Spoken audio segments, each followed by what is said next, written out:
Cecilia Esquer was born in Superior, a small mining town in central Arizona. At an early age, in fact, as soon as she stepped foot in a classroom, she faced adversities. And all the schools had a majority of Hispanics. But even in that atmosphere, they didn't want them speaking Spanish. They wanted them speaking English.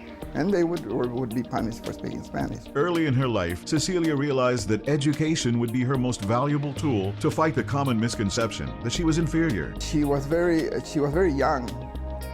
I think when she got out of high school, she was 17, and she was barely 22, 21 out of college or something like that. So,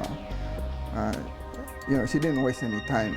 She earned her BA degree in business education from Arizona State University in 1963. 3 years later, she was married and the mother of little Andrea when she completed her master's degree in Spanish literature.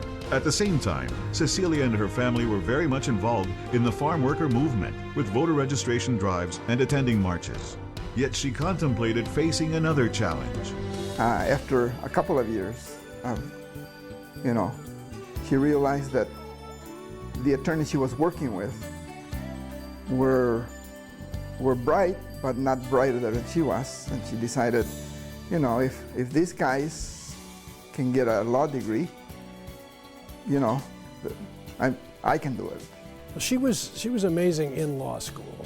Cecilia not only was breaking barriers not only as a woman in law school, a Hispanic, a Chicana in law school, but somebody who took it upon herself to get the other Latinos that were there through law school. As noted in her personal memoir, The Lie About My Inferiority, the idea of becoming an attorney was more profound. It was a combination of Cesar Chavez's encouragement at the rallies because most of the positive social changes were taking place through the court challenges, and her personal determination to work to eliminate the racist barriers facing minority students, marked by her experiences as a teacher in the late 1960s at McClintock High School in Tempe.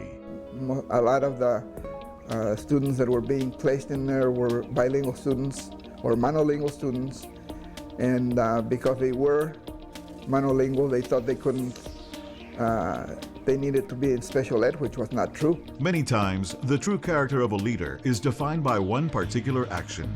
In the case of Cecilia, it was a lifelong dedication to simply lend a hand and do the right thing. When the time presented itself to speak out, she was fearless, defending the voiceless from discriminatory practices to unfair treatment. For more than 40 years, she paved the way for others to enjoy a more inclusive society.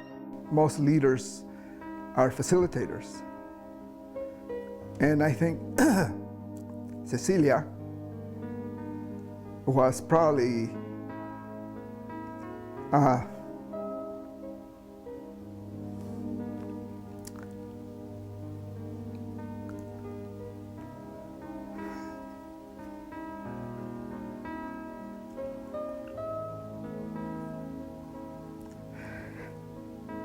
she was probably one of the best facilitators.